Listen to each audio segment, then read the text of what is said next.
जागतिक आदिवासी दिनानिमित्त आज नवी मुंबईत वनमंत्री गणेश नाईक आणि माजी खासदार संजीव नाईक यांच्या उपस्थितीत आदिवासी बांधवांनी एक विशेष कार्यक्रमाचे आयोजन केले होते। यावेळी जंगलातील काही प्रतिकात्मक प्राण्यांची प्रात्यक्षिके सादर करण्यात आली। यावेळी माजी खासदार संजीव नाईक यांनी देशात पंतप्रधान नरेंद्र मोदी आणि राज्यात मुख्यमंत्री देवेंद्र फडणवीस यांच्या नेतृत्वाखाली मोठ्या प्रमाणात आदिवासी बांधवांना त्यांचे अधिकार देण्याचे काम सुरू असून वनमंत्री गणेश नाईक याबाबत पुढाकार घेत असल्याचे सांगितले।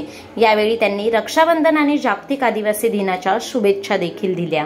9 ऑगस्ट जागतिक आदिवासी दिन संपूर्ण जगभरामध्ये साजरा होतो। नवी मुंबईमध्ये माननीय लोकनेते गणेश नाईक साहेबांच्या मार्गदर्शनाखाली आमचे डोले असतील, राजश्री कातकरी, रामकृष्ण कातकरी, इतर सर्व आदिवासी समाजांच्या माध्यमातून दरवर्षी आपली भारताची संस्कृती, आदिवासी भागातील लोकांचं जनजीवन आणि त्याचा इतिहास या निमित्तानं नवी मुंबईत अधोरेखित होतो। आज या निमित्तानं रक्षाबंधन आहे, राखी पौर्णिमा, राखीचा सण आणि आदिवासी जागतिक दिन हा एकाच दिवशी आल्यामुळे आज एक चांगली पर्वणी सर्वांना आहे। मी या निमित्तानं आमच्या सर्व भगिनींना रक्षाबंधनाच्या शुभेच्छा व्यक्त करतो।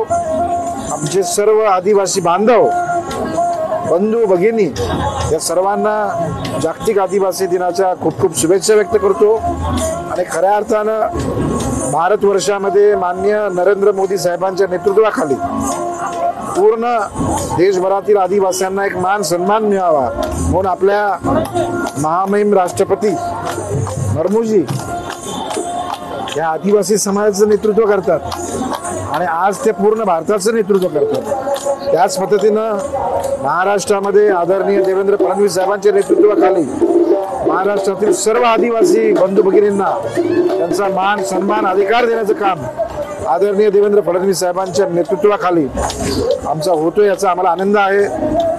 विशेष करून माननीय गणेशजी नाईक साहेबांच्या माध्यमातून पालघर हा सर्वात अतिदुर्गम भाग, तिथे सुद्धा मोठ्या प्रमाणामध्ये आदिवासींना अधिकार देण्याचं काम या ठिकाणी होतंय आणि म्हणून आपल्या सर्वांना या निमित्तानं शुभेच्छा व्यक्त करतो आणि हा कार्यक्रम यशस्वी झाल्याबद्दल मी सर्व बंधू भगिनींचा आभार व्यक्त करतो। धन्यवाद।